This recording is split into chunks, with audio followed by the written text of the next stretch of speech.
জয়গুরু বন্ধুরা, আমার চ্যানেলে বিউটিস কিচেনে আপনাদের সবাইকে স্বাগত। আজকে আমি আপনাদের দেখো টমেটোর চাটনি।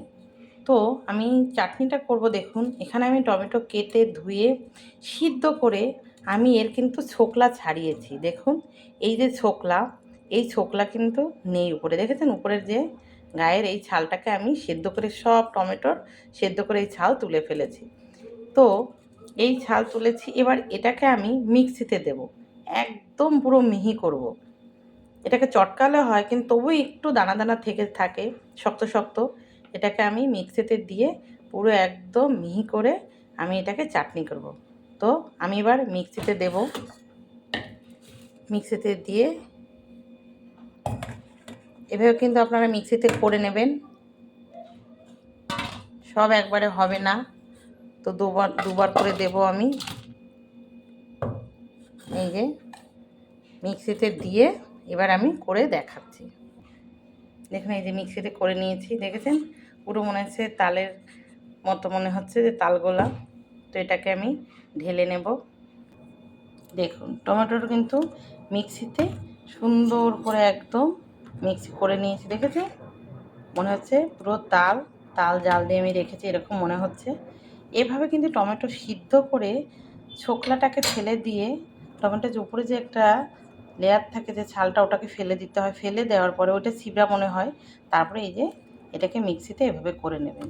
এবার আমি কড়াইতে, এখানে আমি দেখুন প্যান বসিয়ে দিয়েছি। এবার আমি তেল দিয়ে দেবো আর ফোড়ন দিয়ে দেবো ওতে। দেখুন তেল দিয়ে দিয়েছি। এবার আমি এতে দিয়ে দেবো পাঁচফোড়ন। ফোড়ন দেবো পাঁচফোড়ন।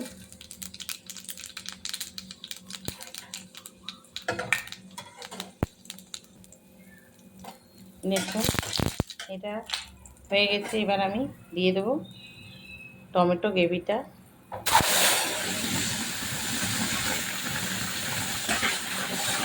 টমেটো গ্রেভিটাকে এভাবে নেড়ে চেড়ে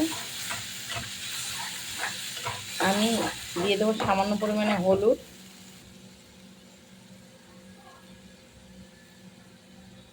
হলুদ বেশি দেব না।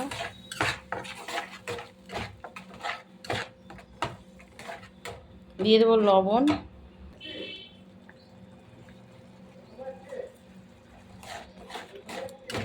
এবার নেড়ে চেড়ে, যেহেতু জলটা অনেকই শুকানো, এবার আমি চিনি দিয়ে দেবো। এবার দিয়ে দেবো চিনি। চিনিটা আন্দাজ করে দেবেন, যত সময় না সুন্দর একদম চাটনিটা ভালো ঘন হয়ে আসছে, তত সময় কিন্তু জলটা আনাতেই হবে। আর চাটনিতে যে যেমন মিষ্টি খাবেন ততটাই সে তেমন চিনি দিয়ে নেবেন, কিন্তু চাটনিতে চিনিটা বেশি দিলে কিন্তু সুন্দর গ্রেভি হবে একদম। দেখুন টমেটোর চাটনিটা কি সুন্দর হয়েছে, দেখেছেন? এটা কিন্তু ঘন ঘন নাড়তে থাকতে হবে, এই লেগে গেলে কিন্তু একদম পুরা গন্ধ আসবে। দেখেছেন না, কোনো দানা আছে না, কোনো এর টমেটো ছোকলা আছে, একদম খেতে কোনো কষ্ট হবে না। এতে কিন্তু কাজু কিশমিশ আমসত্ত্ব সবই দেওয়া যায়। তো আমার এখন আনা নেই, তাই আমি দেইনি, শুধু আমি এটা করে আপনাদের দেখালাম। আমি এবার নামিয়ে নেব। এটা রাখলে একদম তাই জমে যাবে একদম। আমার হয়ে গেছে, নামিয়ে নিচ্ছি। দেখুন কি সুন্দর চাটনি হয়েছে। আপনারা কিন্তু এভাবে একবার চাটনি করে খেয়ে দেখবেন, মনে হবে আমসত্ত্বই খাচ্ছেন। আমি আমসত্ত্ব দেইনি, তবু মনে হবে আমসত্ত্ব খাচ্ছেন। তো আমার এই রেসিপিটা যদি ভালো লেগে থাকে তাহলে please please please like share comment করতে কিন্তু ভুল করবেন না, সাবস্ক্রাইবটা করে দেবেন। জয় গুরু।